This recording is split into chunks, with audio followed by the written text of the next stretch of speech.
What do you do when your opponent just doesn't blunder? Recently, I made it to 1600chess.com rapid in less than 400 games. And I'm going to show you two positions that I played them imperfectly, where I was looking for a pawn push, pawn break, call it what you like, where I was trying to open up the position in my favor. Okay, guys, position 1 on the screen. I won't go through the entire game. I know you've got better things to do with your time. You've got to watch Gambit videos. And so chess.com is generously saying I played this game like a 2250. I wish one day we get to the promised land of chess. And so in this position, you can see what my opponent is doing. They have the black pieces. You come across these people now. They're very careful. They're not extending their pieces beyond the first half of the board. Their position is solid, if somewhat passive, excuse me. These bishops aren't doing much. And so a year ago, 2 years ago, I would have been aimlessly moving my pieces about, hoping for some tactic, some blunder. But now I have a clear idea, which is that I'm going to stop my opponent from playing e5, and I'm going to play e4 myself.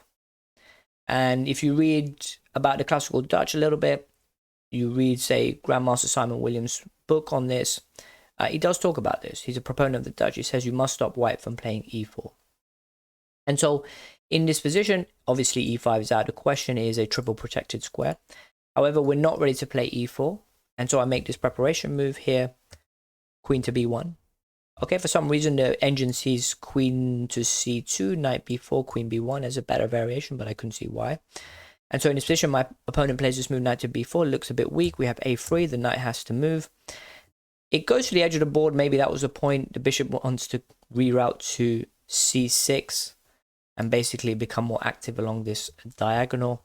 And so in this position, I really should be playing e4.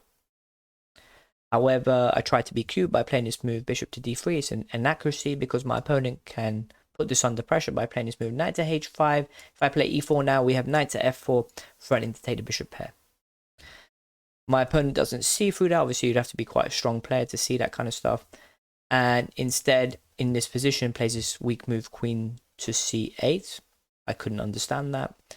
Very typical of players like this. They're very good at having a solid position, but then don't find the critical moves. And in this position, we go ahead with e4. My opponent should probably take. Okay, but when they take, we're going to have a good position. It won't be winning, but it will look good visually. So after f takes e4, knight takes e4, knight takes e4, let's say bishop takes e4. This pawn is hanging, h6. This check is useful. The king has to move to the corner of the board. This might be critical in an endgame. The king is one square further from the center. If the king moves to f7, then queen g6 is checkmate. And so the king had to move to h8. And now let's say bishop c2. And in this position, you're just looking like Stallone in Rambo. You got your guns pointing here. And if I can draw my arrows properly. And okay, white isn't totally winning, but you'll take white's position. However, in this position, my opponent, probably sensing this, decides to play this move f4. It's a mistake. And here we can just go ahead and play e5. We have d takes e5, d takes e5. And now the knight's got to move. Knight to g4. And of course, we are aiming to pinch this pawn here on h7. Okay. Put in this move h3. The engine doesn't really like it. Knight moves to h6. We have bishop takes h7, king h8, bishop to e4. A little bit weak. Allows this tempo move here, knight to c5, bishop c2, bishop c6, okay, b4, ab, rook takes a1, bishop takes a1, knight to d7, and now a useful move for me here, b5. The bishop is trapped and so has to give itself up, okay, kind of a defensive procedure here. I don't want that bishop to be a threat down the line. Bishop takes f3, knight takes f3, and so let's fast forward a few more moves here. My queen is able to get onto the last rank. We force a queen exchange here. Okay, we're only up one pawn. However, in this position, my opponent is going to lose another pawn, and it's GG. They resigned in this position. And so, did my opponent make some critical mistake in this game? Not really. They didn't blunder, didn't drop some tactic. Okay, they blundered a pawn. However, we had a critical idea in this position, which is that we were going to prevent our opponent from playing e5. And we were going to look to play e4 ourselves. Okay, so here in position 2, my opponent has made this move queen to d6. Their intentions are to long castle. They're going to try and throw their pawns up the board and get involved in a big fight. And so a year ago, 2 years ago, I would have struggled to find moves here, invited a lot of pressure. And so when your opponent is doing stuff like this, you need to play assertively. And so here there is a very natural pawn push that you just need to play. It's a top engine move, and it's of course c4. And so that threatens to bust open the c file, which would make it difficult to long castle. However, black can't even say, because this knight is protected once and attacked twice. And so in this position, for some reason, black plays this move a6. I have no idea what that was about.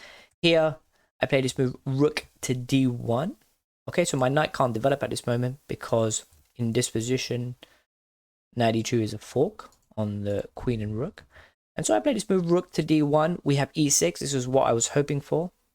So black is trying to keep this file closed and saying, well, if there's an exchange here, they're going to take with their e-pawn. However, this e6 push allows this move bishop to a3, which is very useful. And so we have c takes d5, e takes d5, and now bishop a3. This position, the queen's got to move. We have bishop takes f8. And my calculation in this position was that black could never castle. So after rook takes f8, long castling was probably a bad idea, because this rook is going to move on to the semi-open file, and that's going to be a lot of pressure. And of course, if black decides to play king takes f8, well, castling is illegal. So I thought this was a positional gain. Black's king would stay in the center. Okay, we have rook takes f8, knight to d2. They castle anyway. Okay, fine. We have rook to c1, very natural. The king shuffles out the way. We have bishop takes e4. Not sure about this. The bishop was looking at a lot of light squared pawns here, so I thought I'd just get rid of it. Knight takes e4. In this position, we have b5. No need to simplify here. There's a very natural square here for the knight on c5. Okay, the engine doesn't like it. It sees a way to refute against this idea. However, it was very natural for me. And so we have f5 from my opponent. Knight to b3, g5, very natural. There's a race here. We're trying to attack each other's king now. We have knight to c5. And here my opponent just cracks. They make this move, knight takes c5, b takes c5, which opens up this b file here. Perhaps the most human thing here would be just to move this queen across to h6. Keep your knight here on e4, where it's strong. Okay, they take.